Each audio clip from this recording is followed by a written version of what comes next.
Bien, ingeniera, buenas tardes. Bien, el motivo de esta entrevista es básicamente poder conocerla un poco más, conocer su perfil y poder conocer un poquito más sobre la experiencia que lleva usted en el rubro de la ingeniería civil, específicamente en el área de geotecnia, ¿no? Entonces, para esto, en esta oportunidad me cuento acompañado de mi compañera Carmen, quien en la asociación es una chica trainee y entonces está pasando por diferentes áreas de la asociación y en esta oportunidad me está acompañando, ¿no? Entonces, para esto hemos preparado eh, algunas preguntas que las vamos a ir leyendo junto con mi compañera, ¿no? Entonces, a ver, Carmen, si empezamos. Buenas tardes, ingeniera. Mi nombre es Carmen. Como ya le mencionó mi compañero, somos estudiantes de la carrera de Ingeniería Civil. Por lo cual, una de nuestras primeras preguntas va a ser, ¿por qué escogió estudiar la carrera de Ingeniería Civil? Pues no lo tenía claro. Tengo que decir que no lo tenía claro. No lo tuve claro hasta el año anterior a empezar la universidad. Y sí tenía claro que me gustaban las carreras de tipo técnico. Pensaba en una ingeniería, aunque también me gustaban otro tipo de carreras científicas, físicas, química. Me decanté por la ingeniería porque era una forma de crear, ¿no? Es una forma de crear, es una forma de pensar, de buscar soluciones. Me atrajo la ingeniería civil más que otras porque me ha impresionado siempre de las obras civiles su envergadura, ¿no? El tamaño, una gran presa, un gran puente, una gran construcción. Después, la vida profesional me ha llevado a desarrollar soluciones para cosas pequeñitas, ¿no? Para hacer modelos de comportamiento de arenas, interacción entre arenas. Entonces, mi idea inicial de la ingeniería es muy diferente a lo que finalmente he acabado haciendo, que son cosas muy de detalle. Pero esa fue mi motivación principal. Como digo, no lo tenía nada claro y bueno, pues la verdad es que no me arrepiento. Estoy muy, muy contenta con lo que he hecho y con lo que estoy haciendo. Muy interesante la respuesta. Creo que muchos de nuestros compañeros también compartimos el mismo, creo que la misma idea. Empezamos muy atraídos hacia la Ingeniería Civil porque siempre lo veíamos a nuestro día a día, por supuesto. Y al final hemos, poco a poco ahora, durante nuestros años como universitarios, estamos descubriendo eh, la, lo grande que es y todo lo que podemos lograr con ella. Muchas gracias. Claro, es una forma de... Es la ingeniería más antigua y es la ingeniería que más ayuda a resolver el día a día de las personas, ¿no? Porque tú Sí, con una ingeniería informática, pues resuelves, evidentemente cada vez más, la vida de las personas, pero una infraestructura para acondicionar una carretera, una infraestructura de encauzamiento de agua, son el día a día, son las cosas, las necesidades más esenciales son las que resuelve un ingeniero civil. correcto. Y bueno, hablando más también por el enfoque que tenemos en la asociación, que es la geotecnia, nosotros también quisiéramos saber qué significa para usted la geotecnia en sí. Bueno, pues los suelos, por suerte o por desgracia, son el componente universal en todas las infraestructuras que nos rodean. El suelo se encuentra debajo de las estructuras, el suelo se encuentra detrás de los muros de contención, el suelo se encuentra formando presas de materiales sueltos, formando terraplenes. Todo lo que hace un ingeniero civil, al final, de una forma más directa o más indirecta, está relacionada con los suelos.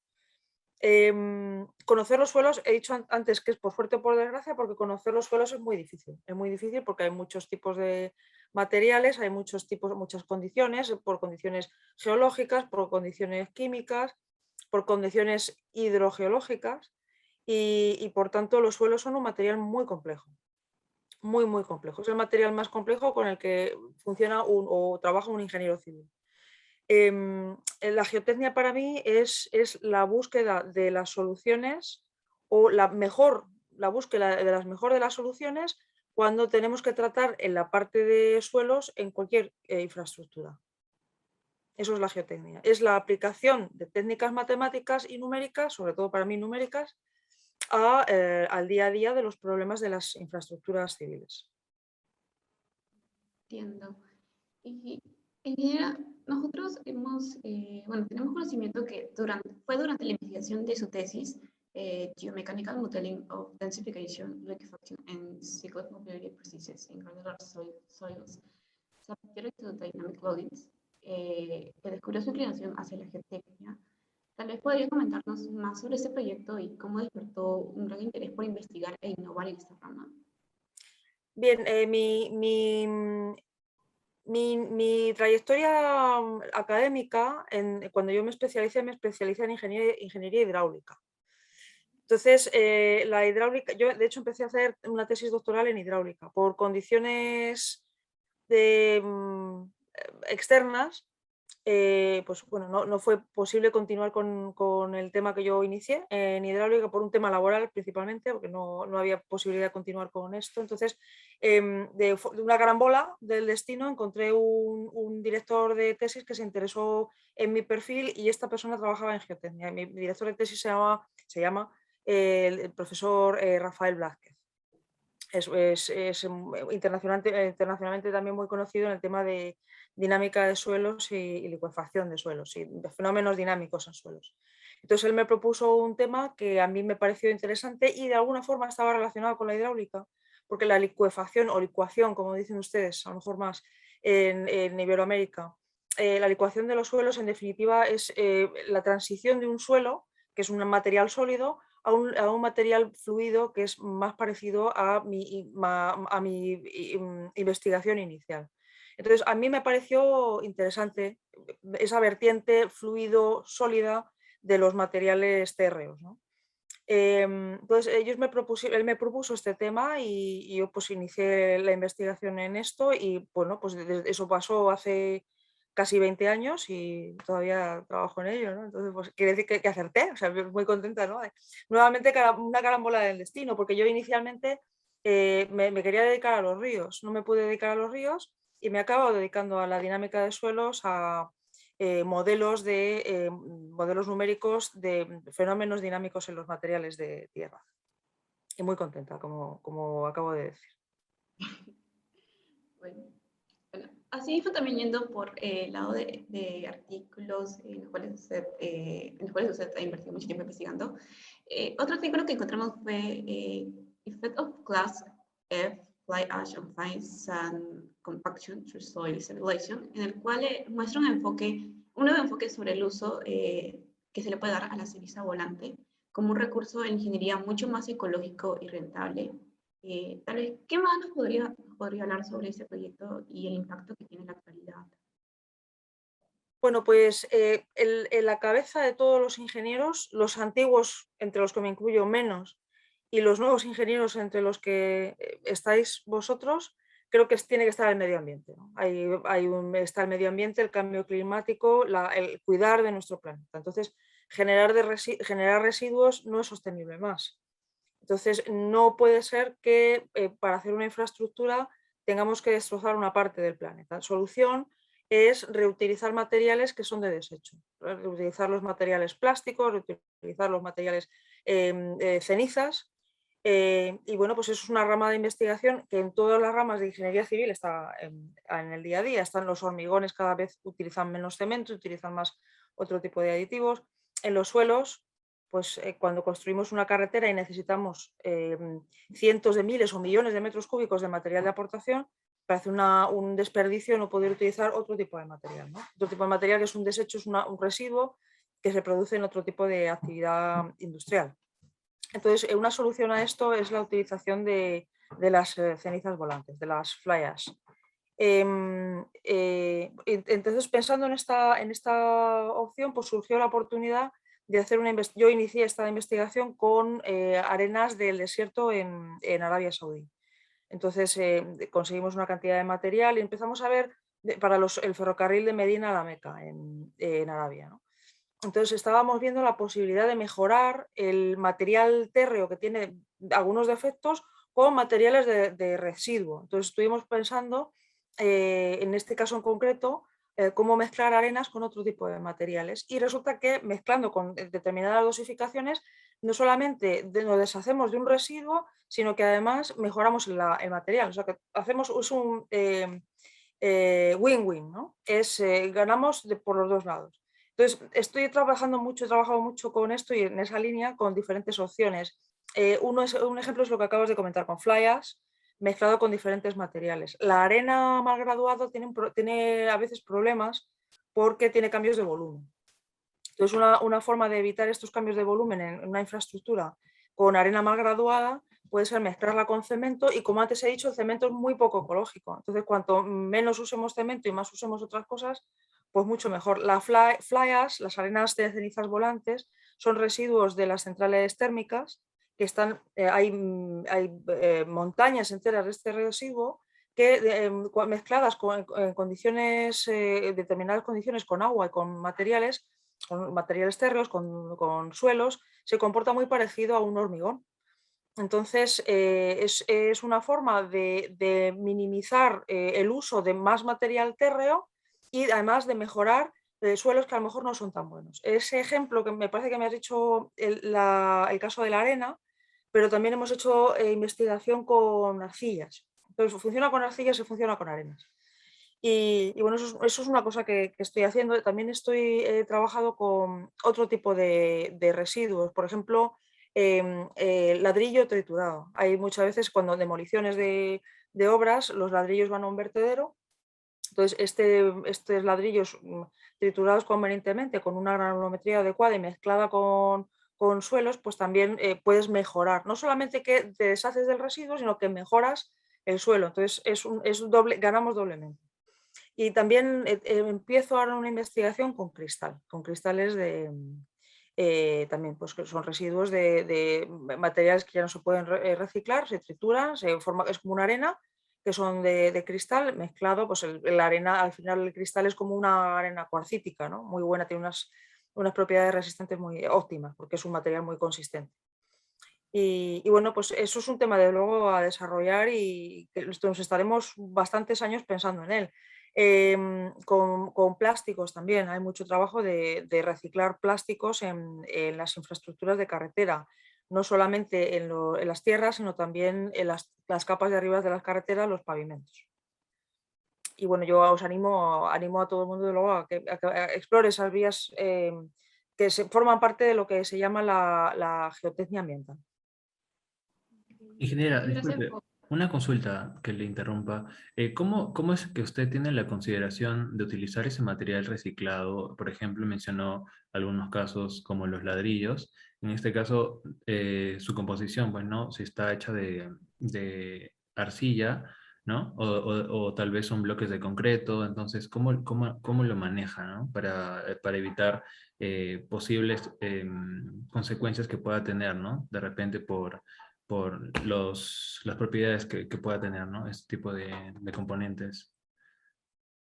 Bueno, en realidad el ladrillo es un material muy inerte, ¿no? O sea, la prueba de ello es que yo vivo en Londres, ahora mismo estoy aquí en Londres en una casa que tiene 150 años, ¿no? Y está construida del ladrillo de la London Clay de aquí de Inglaterra, que es el material que está en todas partes. Entonces el material, es verdad que medioambientalmente fabricar ladrillo no es sostenible más, pero los ladrillos que existen como son muy duraderos, reciclarlos es ambientalmente muy indicado.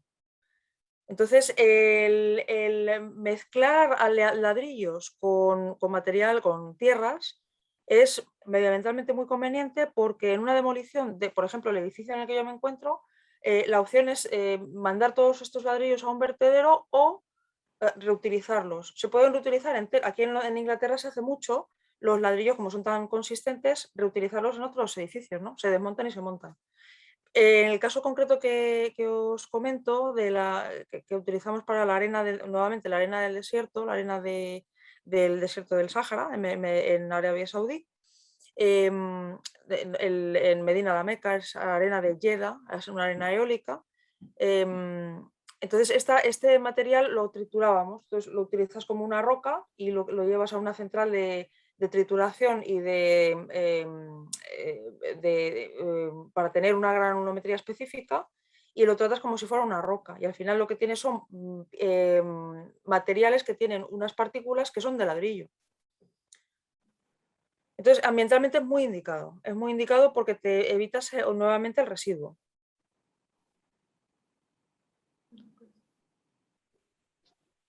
Muchas gracias por...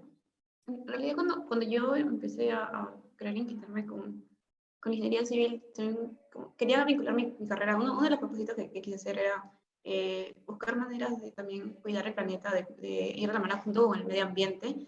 Claro. Y yo me preguntaba, ¿cómo se puede hacer eso? O sea, eso era yo en mi primer ciclo. Yo, ¿cómo puedo hacer eso? Y es muy interesante ver ahora las diversas formas, las diversas maneras en las cuales se puede lograr eso. La ingeniería civil es una ingeniería antigua. Entonces, como ingeniería antigua, es la oportunidad ideal para ver qué hacían los antiguos para cuidar el planeta. Entonces, por ejemplo, materiales sostenibles para construir no hay que pensar tanto, ¿no? Material sostenible, podemos ir a los romanos y ver qué materiales usaban, ¿no? Y ellos eran sostenibles, ¿no? Un ejemplo que os puedo poner es las construcciones de adobe, ¿no?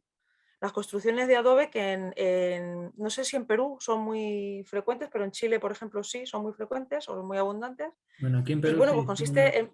sí ¿Sí? perdón, perdón que le interrumpa. Sí, acá en Perú es un material que casi en su mayoría ha sido muy usada, ¿no? Ahora ya las construcciones convencionales ya utilizan lo que son bloquetas de concreto o también bloques de arcilla, ¿no? Las clásicas, pero en su gran mayoría, sobre todo en la parte central del Perú, todavía se sigue construyendo con este material de adobe, ¿no? Sí, pero casi hay todavía gran mayoría de casas que están construidas con este material, sobre todo en los Andes. Claro, y hay una explicación, hay varias explicaciones hay muchas explicaciones, ¿no? El material de adobe lo podemos ver como un material que tiene unas propiedades mecánicas no tan buenas, pero tiene unas propiedades térmicas excepcionales, ¿no? Claro, vivir en una casa de adobes es maravilloso porque no tienes frío ni tienes calor. Vivir en una casa de adobe significa que en caso de un terremoto, por ejemplo, tus opciones de sobrevivir son prácticamente todas, porque resiste bien.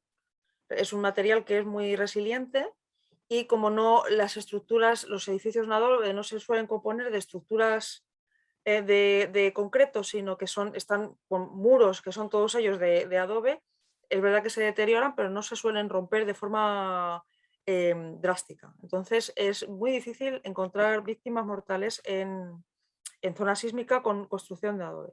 Entonces, es un material sostenible, ¿no? Porque al final para hacer los bloques de adobe prácticamente vale todo el material que tú tienes en una zona. Tú vas al material, lo mezclas con paja, lo compactas y tienes tus bloques de adobe.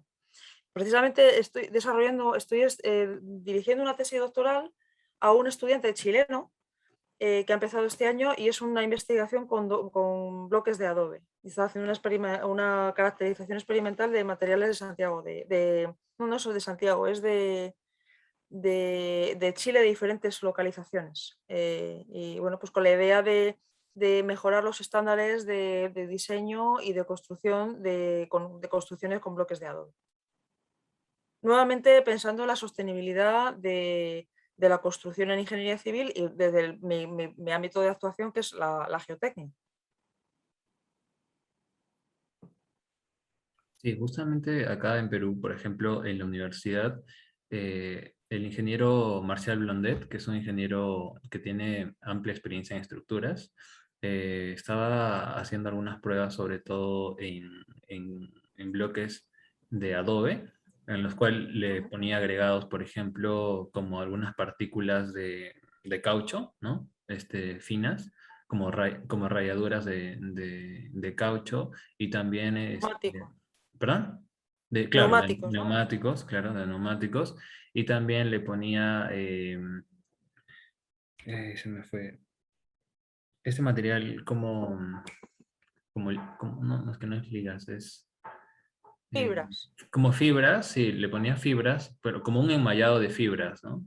Para que, bueno, como ponía a simular en una plaqueta sísmica, ¿no? En un simulador sísmico se veía que, si bien es cierto, se mantenía, pero sí tenía algunas fisuras, ¿no? Entonces, esto le permitía de que todo el bloque se mueva en conjunto y las fisuras disminuyan, ¿no? Entonces era muy interesante, porque esto se podría aplicar al ser barato se podría aplicar, ¿no? A mejorar este tipo de construcciones, sobre todo en los Andes, ¿no? Para así más o menos evitar un poco o disminuir los riesgos. Claro.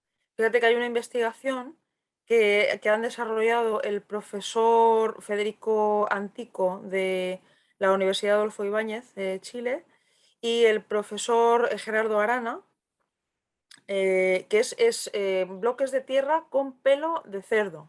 Más sostenible que eso, imposible, ¿no? Y son fibras con una propiedad extraordinaria, ¿no? Es el pelo del cerdo. Entonces, mezclado con los suelos de la zona, pues creas un adobe extraordinario, con unas propiedades sísmicas, como digo. Mi interés también está siempre en los riesgos sísmicos, entonces pues, trato de buscar aplicaciones a las zonas sísmicas, ¿no? Entonces, en el caso concreto del adobe, pues es un material muy indicado por los motivos que antes os he comentado.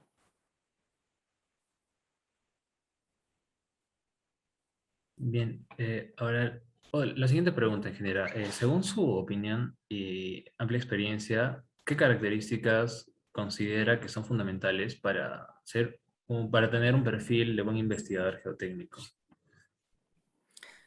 Bueno, el investigador geotécnico tiene que ser valiente, ¿no? Porque el suelo es muy complejo, como antes he dicho. Entonces, si un investigador quiere ser investigador y no es valiente, debe dedicarse a otra cosa. Debe dedicarse a otra cosa donde el material es conocido, ¿no? Entonces hay que ser valiente, hay que tener mucha curiosidad también. Porque, por desgracia, la geotecnia es una ciencia que es relativamente moderna, ¿no? En realidad la geotecnia tiene menos de 100 años como tal. El Terjai es el primer ingeniero geotécnico que conocemos y de los años 1925, ¿no? Entonces, en realidad no tiene 100 años la geotecnia, es muy nueva y está por desarrollar. Entonces, hay que ser valiente porque el material es complejo y hay que ser curioso porque todo está por desarrollar. No existe un modelo que nos permita conocer con precisión cómo se va a comportar el material. No existe un modelo constitutivo, un modelo matemático que sea común para todos los tipos de material. Entonces, hay que ser valiente y hay que ser curioso y hay que ser muy trabajador también y estar preparado para el fracaso. Porque, por desgracia, tanto los ensayos de laboratorio como las simulaciones, lo más posible es que algo nos acerquemos al objetivo, pero acertar de una forma muy precisa es muy difícil. Entonces hay que estar preparado para equivocarse y acercarse a asumir las deficiencias de nuestro conocimiento, que como digo, la geotecnia es muy nueva y tenemos muchísima deficiencia todavía porque todo está por desarrollar. Hay que trabajar mucho, para ser ingeniero geotécnico. Bien, sí, eso es muy cierto. Sobre todo al momento de realizar los ensayos, pues de alguna manera cuando se quiere extraer un tipo de muestra ya se altera y es un poco complicado conocer con exactitud sus propiedades. Pero bueno, siempre se trata de acercarnos, ¿no? Es muy cierto. Todo Eh, lo que podemos. sí, todo lo que se pueda. Bien, ingeniera, de toda su experiencia profesional en geotecnia, ¿cuál considera usted que ha sido el proyecto que ha tenido más dificultades y cuál fue el que más le gustó y por qué? Bueno, a ver, hablas en pasado, en realidad yo hablaría más en presente, ¿no? O si considera que ha tenido en la actualidad, claro. El que más me ha gustado ha sido mi tesis doctoral, creo. Creo que a día de hoy es el proyecto con el que más he disfrutado. Fue muy bonito partir de cero y aprender cómo se comporta un suelo en condiciones de un terremoto y ver las consecuencias que eso tiene y ver las soluciones que se pueden aportar con una modelación numérica, ¿no? Entonces haces una investigación numérica, haces una predicción y dices, pues esta es la solución que yo puedo aportar. Eso me produjo mucha satisfacción, sobre todo porque fue pasar de 0 a 100 en muy poco tiempo. Entonces eso me ha gustado mucho, eso he disfrutado mucho. En realidad yo disfruto mucho con cada uno de mis proyectos. Cada uno de mis proyectos es nuevo siempre, ¿no? Yo soy una persona que se ilusiona con todas las cosas que hago, entonces cada proyecto me gusta más que el otro. Pero después así analizando a lo que he hecho hasta ahora, creo que lo que más me ha gustado hacer ha sido mi tesis doctoral. Y el que más dificultades creo que está siendo, porque es con el que estoy trabajando ahora, de las cimentaciones en los aerogeneradores marinos. Ese me parece que es muy difícil. Es muy difícil porque los generadores marinos son muy grandes. Hablamos de infraestructuras son pilotes de 8 metros de diámetro y hincados 30 metros, pues son enormes, sometidos a unas cargas en la pila tremendamente grandes, en materiales muy desconocidos, además con mucha variabilidad, pueden ser tanto arcillosos como arenosos. En 30 metros de estratificación hay muchísima variación de material en profundidad. En condiciones de saturación, es decir, están en el fondo del mar, a 30 metros de profundidad están, por supuesto, completamente saturados, sometidos a cargas dinámicas de muchísimas frecuencias, porque tenemos los vientos, tenemos el oleaje, tenemos la vibración propia de la pila y tenemos que diseñarlos para una vida útil de 20 años. Y no existe, todavía no existe un aerogenerador en el mar que tenga una vida más larga de 6-7 años. Entonces estamos a ciegas haciendo diseños muy, muy caros para cosas que no sabemos cómo se comportan. Eso para mí me parece que es muy difícil y bueno, es donde me estoy ahora enfocando con más intensidad, ¿no? Y bueno, pues encontrar solución a esto, la verdad que me ilusiona y yo pues creo que me voy a seguir dedicando a este proyecto por lo menos en los próximos 5 o 6 años.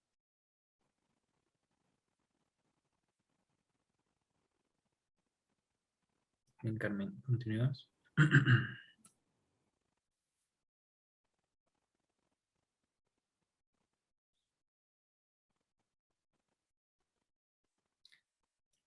Tu audio creo que está apagado. Sí. Ahora. Disculpe. Bueno, usted nos comenta mucho sobre también el juicio también que cada uno como ingeniero debe tener para poder enfrentar cada situación es diferente. Es por ello que también quisiéramos preguntarle cómo podemos fomentar el juicio crítico ingenieril en los estudiantes, porque, bueno, en general ya le expliqué, no todo es como que una fórmula, ¿no? Para cada caso no es como que aplico esa fórmula, sino siempre va a haber algo diferente. ¿Cómo evaluar la situación? Es lo que muchos de nosotros como estudiantes nos preguntamos desde ahora para poder realizar nuestras prácticas y trabajar en el futuro. Yo creo que hay algo que podemos hacer en las facultades de ingeniería civil, que es la parte de educación que podemos aportar nosotros. Pero hay un componente que es anterior a que el estudiante venga a la escuela de ingeniería civil y es sentido común. Entonces, una persona que no tenga sentido común es muy difícil que pueda aportar una solución que tenga sentido común, ¿no? Entonces, además de esto es, como tú dices, no todo es aplicar una fórmula. Entonces, dentro de la educación que nosotros, los profesores de ingeniería, tenemos que aportar a los estudiantes, no todo puede ser aportar fórmulas, no todo puede ser que una viga bien apoyada tiene en el centro un momento que es exacto, ¿no? Hay, lo que llamamos en Reino Unido, se habla siempre de los open-ended problems, ¿no? Que son aportar problemas o proponer problemas que tienen múltiples soluciones. Y múltiples soluciones que son múltiples diseños, múltiples formas, múltiples cargas, múltiples materiales, ¿no? Entonces, creo que eso, evidentemente, como digo, una persona tiene que tener sentido común para aportar una solución que es razonable, ¿no? Pero además eso debemos fomentarlo dentro de la educación, proponiendo problemas que son muy cercanos a los que se pueden encontrar en la vida profesional. Y eso entrenando el proceso de diseño, el proceso de resolver el problema y el proceso de evaluar esa solución a posteriori. Entonces, eso creo que tiene que formar parte de la educación de un ingeniero civil. Entonces, una buena facultad de ingeniería civil no puede ser la que solo proponga soluciones o problemas o exámenes o casos que tengan una solución única. Tiene que proponerse problemas que, propuestos a todos los estudiantes, cada uno venga con una solución y todas ellas sean válidas.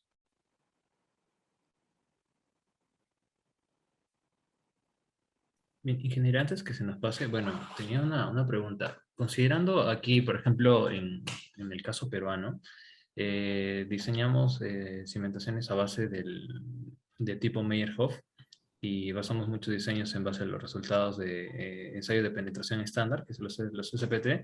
Entonces, ¿cómo es que se desarrolla en este caso en la geotecnia actualmente en donde se encuentra usted, ¿no? En London?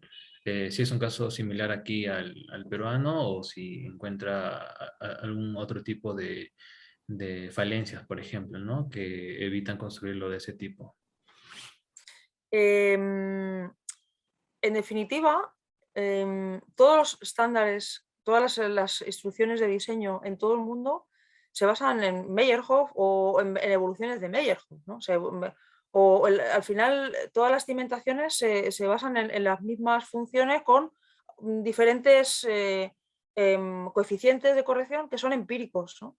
Entonces, pues tienes Meyerhof, tienes Brins-Hansen, tienes otro tipo de soluciones que son muy parecidas todas y se basan en Terzaghi, en definitiva. Entonces, como todos los estándares, entonces tienen sus... Lo que pasa que tienen, es verdad que cada estándar, cada lugar tiene coeficientes que son adaptados a los materiales del sitio, ¿no? Son las condiciones del sitio. En Reino Unido tenemos los British Standards, que se basan prácticamente en lo mismo, pero adaptando a los materiales que nos encontramos más por aquí. Por desgracia, Reino Unido ya no forma parte de Europa. Los estándares europeos son los eurocódigos, que son muy completos, ¿no? Que son una evolución, han juntado los estándares americanos con estándares de todos los países y los han unificado, entonces es muy completo y tienen una cosa muy buena de los eurocódigos es que consideran de forma específica los diferentes tipos de materiales. Y en concreto los eurocódigos de sísmicos consideran los efectos de sitio por condición del material que se encuentra en cada lugar, ¿no? Entonces, los estándares son unos otros, las formas de construcción o de diseño son unas otras, al final son todas muy parecidas y lo único que sí es más normal en este momento en Reino Unido, y creo que en todo el mundo, es cada vez menos utilizar Meyerhof, como has mencionado, Héctor, o otras fórmulas parecidas, y utilizar más cálculo numérico. Tenemos en día pues, ordenadores y tenemos software y tenemos todo, donde tú puedes simular cualquier tipo de geometría con diferentes tipos de suelo y la capacidad informática cada vez es más grande y al final pues tienes la capacidad de desarrollar más simulaciones numéricas en menos tiempo y tener soluciones que son más acertadas a la realidad, porque todas las formulaciones, Meyerhof otras, tienen al final una serie de componente empírica de la que debemos huir porque el empirismo vale para un determinado material. En el momento que tienes otro material, la solución puede ser muy errónea. En definitiva, en todo el mundo estamos haciendo lo mismo para las cimentaciones y lo único que cambia de un sitio a otro es las condiciones del material.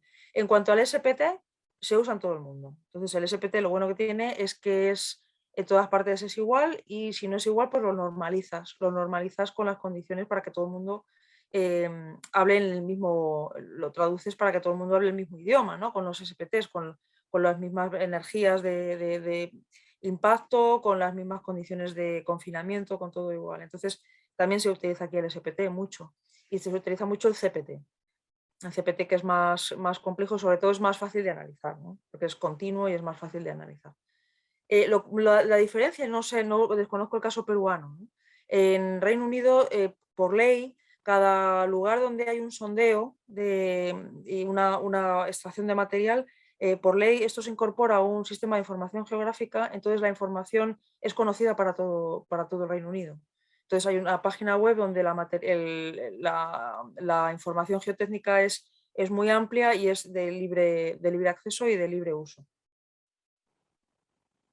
Aquí en Perú hay algunos que sí están restringidos porque han sido realizados por empresas privadas y como tal se necesita alguna solicitud para ello, ¿no? Pero en general también sí se tiene Muy bien. también acceso a algunos, de manera gratuita. Vamos en esa línea, yo creo, ya Sí. en todos los sitios.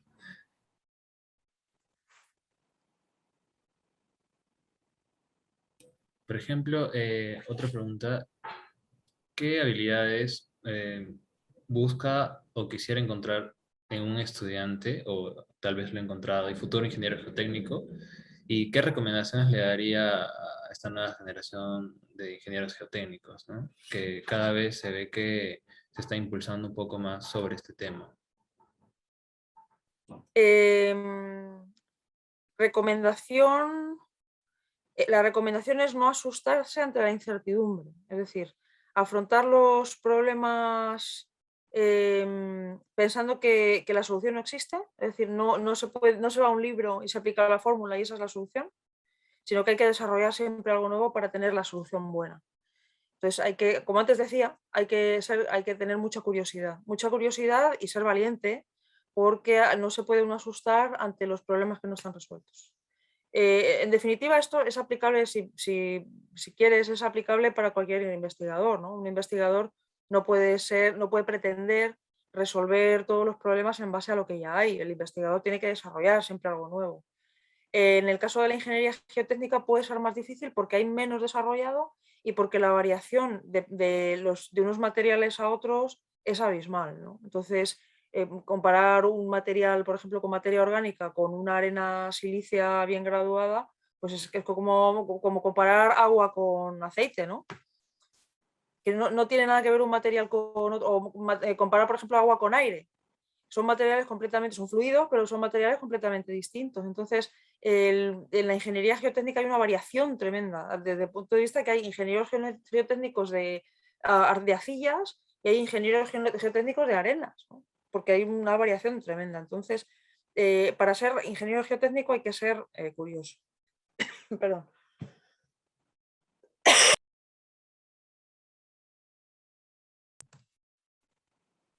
No es COVID, espero. Bien, ingeniera.